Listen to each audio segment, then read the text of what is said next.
जैसे एक बूढ़वा रहा है, बीमार हुआ तो के लड़का घेर के बैठे, अब्बा ये बात अब्बा वो बात बतियात रहा है। अत्ते मैया बुढ़वा कहे भैया रे अभी हम बचबे ना, लागत है मर जीबे। तो लड़का कहें तब अब्बा, तो बुढ़वा कहते जब हम मर जेबे ना तो हमरे कफन में पुरान कपड़ा लगायो, नवा ना लगायो। लड़के कहें अब्बा यूँ कहाँ हो पे कि तुमका पढ़ाए लिखाए सब कुछ किए हो, मर जाइए हम लोग कफन पुरान कपड़ा देवे। अब्बा गाँव वाले कहाँ गई हैं? तो बुढ़वा कहा था गाँव वाले के चक्कर में पड़ के सारे उनको फंसाए दे रहे तुम लोग। कहीं काहे अब्बा? तो बुढ़वा कहा था अरे पुरान कपड़ा में लपेट के रखो कब्र में, ताकि फरिश्ते जब हिसाब ले आई हैं देखिए कफन पुरान। तो कहे तो बहुत पहले मर चुका है, कहीं हिसाब होएगा भाई छोड़ो। तो छोड़ छाड़ चले जाई हैं और नवा कफन में लपेट के रखियो, जुड़ते जुड़ जाई हैं कि न जुटी हैं रे? बताओ ऐसे ऐसे बूढ़वा पड़े हैं कि ज़िंदगी भर तो दलाली करबे कि मरे के बाद कब्रों में सोचते हैं कि 420 के निकल जाए। कब्र का भी डर नहीं है। लेकिन ये लोगों कब्र से डरो, कब्र बड़ी दहशत की जगह है। हुजूर के दामाद, और एक दामाद नहीं डबल दामाद। नबी करीम की 4 लड़कियां थीं, ज़ैनब, उम्मे कुलसूम, रुक़ैया, फ़ातिमा। ज़ैनब की शादी हुजूर ने अम्र इब्नुल आस से किया, उम्मे कुलसूम की शादी उस्मान गनी से किया, और जब उम्मे कुलसूम का इंतकाल हो गया तो दूसरी शादी रुक़ैया की भी कर दी। या रुक़ैया की शादी पहले हुई, उम्मे कुलसूम की शादी बाद में हुई। बहरहाल 2 बेटियां उस्मान के निकाह में आई। इतने बड़े दर्जे वाले उस्मान गनी। लेकिन हदीस पाक में है जब कब्र के ऊपर जाते थे तो हज़रत उस्मान गनी कब्र पे जाने के बाद रोया करते थे। इतना रोते थे कब्रों के पास जाने में कि हदीस में तल्ललियत हो कि उस्मान गनी की दाढ़ी भीग जाती थी, बहुत रोते थे।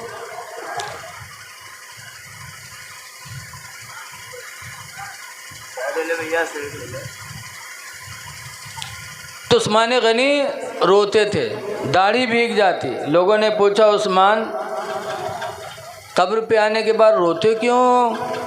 तो उस्मान गनी कहते हैं मेरे पैगंबर ने फरमाया है अल क़ब्र अव्वल मंजिलुम मिन मनाज़िलिल आखिरा, कि कब्र आखिरत की मंजिलों में सबसे पहली मंजिल है। इस मंजिल में अगर इंसान कामयाब हो गया तो आखिरत की मंजिलें उसके लिए आसान हो जाएंगी। इसलिए मैं रोता हूँ कि खुदा जाने कब्र जो आखिरत की पहली मंजिल है, इस मंजिल में मुझे कामयाबी मिले कि न मिले, इसलिए रोया करता हूँ। उस्मान जैसे सहाबी और कहते हैं खुदा जाने इस मंजिल से मुझे निजात मिले कि न मिले। ऐ लोगों हमारा तुम्हारा क्या हाल होगा?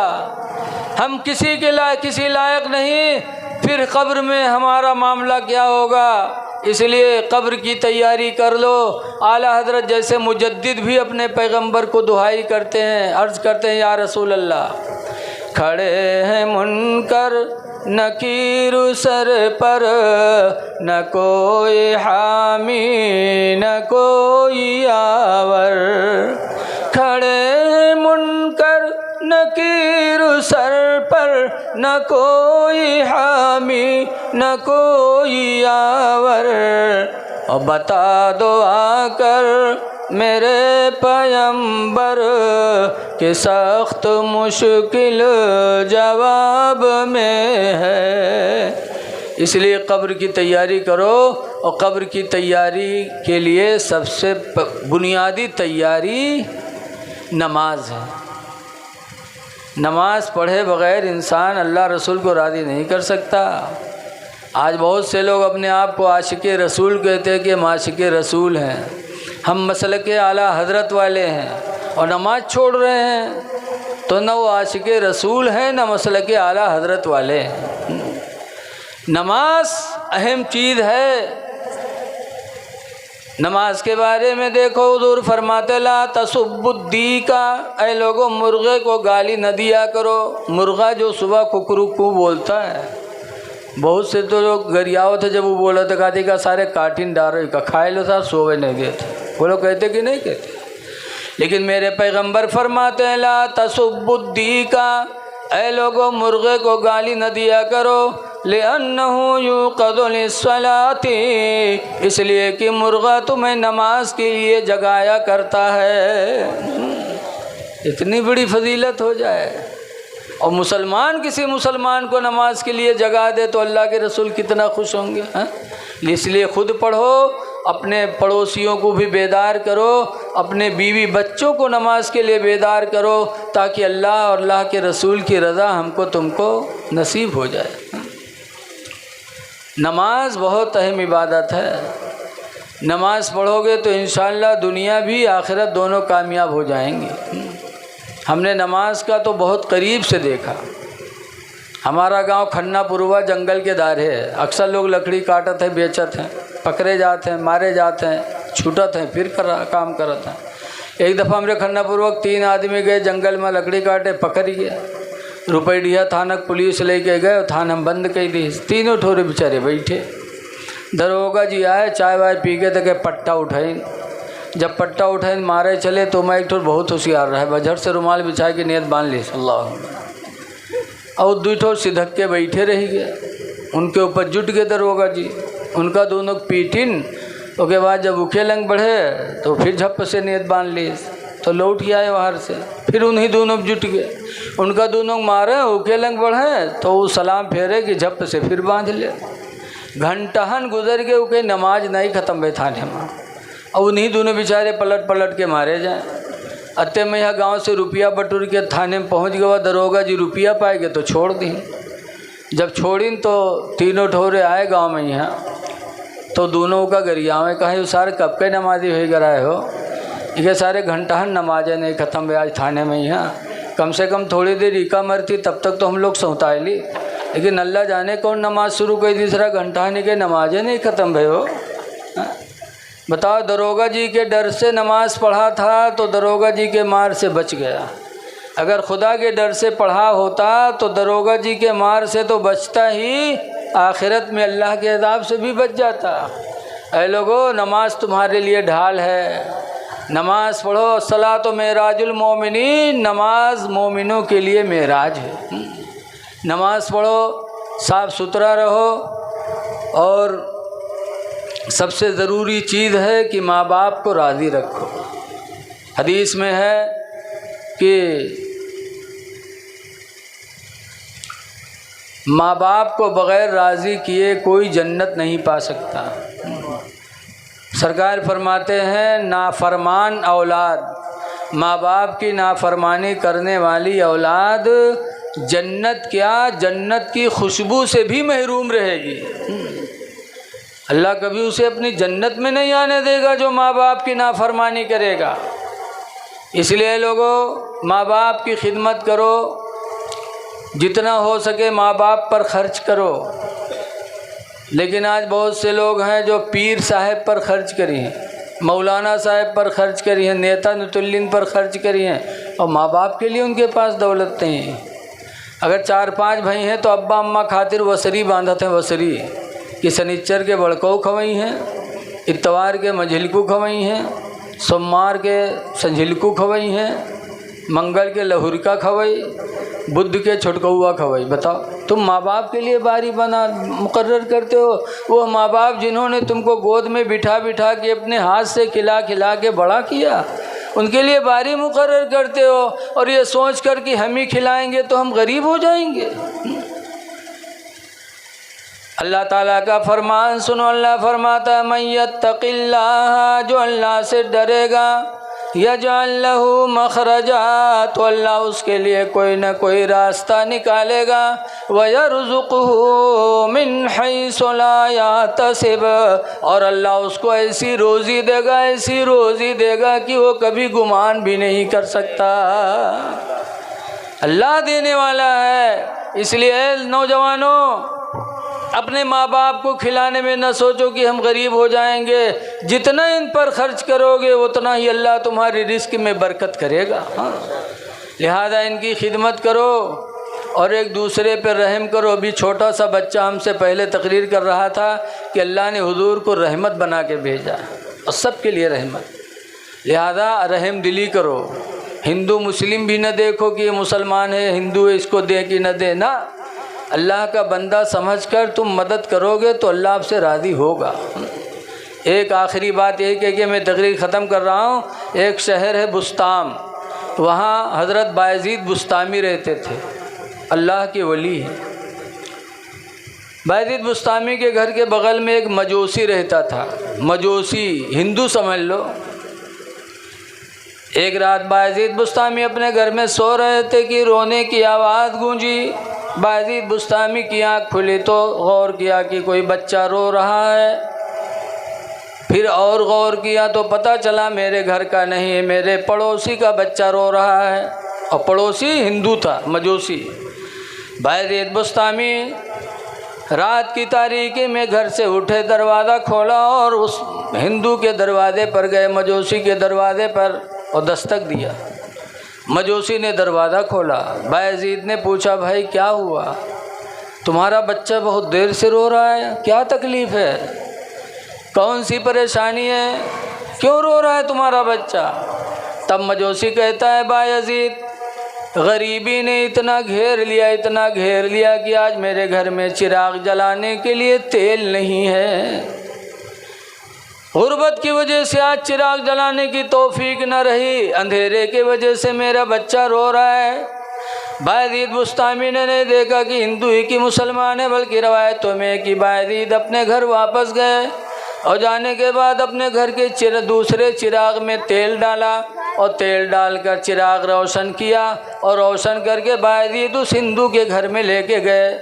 जब चिराग जला के रखा, रोशनी हुई तो जो बच्चा अंधेरे में रो रहा तो बच्चा चुप हो गया। जब बच्चा चुप हुआ तब वो मजूसी अपनी बीवी से कहता है, ऐ मेरी बीवी, मुसलमान कितने रहम दिल होते हैं, मैं हिंदू, बायज़ीद मुसलमान, लेकिन मेरे बच्चे का रोना उनको गवारा न हुआ। रात की तारीकी में आए, मेरी खैरियत भी पूछी और उसके बाद चिराग जला के लाए, मेरे घर में रोशनी पैदा किया। ऐ मेरी बीवी, जब बायज़ीद की रोशनी मेरे घर में आ गई है तो बेहतर है कि इस्लाम की रोशनी को दिल में दाखिल किया जाए।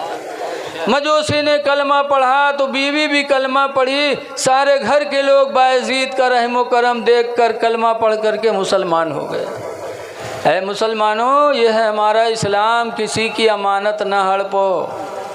लेकिन आज देखा जाता है कोई के दुकान किराए पर ले ली, 8-10 साल बैठे, बहू के बाद कहा थे तो हमरे हो, दुकानें नहीं छोड़ते, घर किराए पर ले लिए तो घर नहीं छोड़ रहे हैं और कह रहे हैं हम मुसलमान हैं।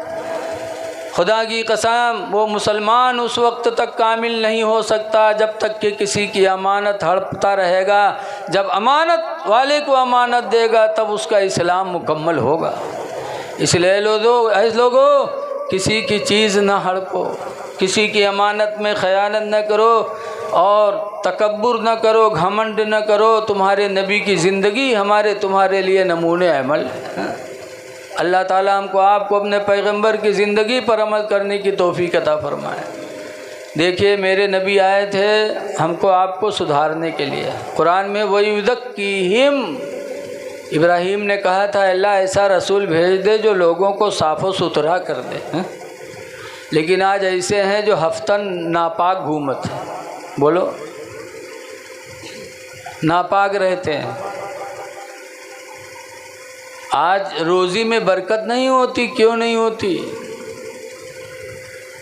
हदीस पाक में हुज़ूर फरमाते हैं कि 3 घरों में, उस घर में रहमत के फरिश्ते नहीं जाते जिसके अंदर कोई नापाक हो या कोई तस्वीर लगी हो। लिखा है ला तदखुलुल मलाइकतु बैतन, ऐसे घर में रहमत के फरिश्ते नहीं जाते।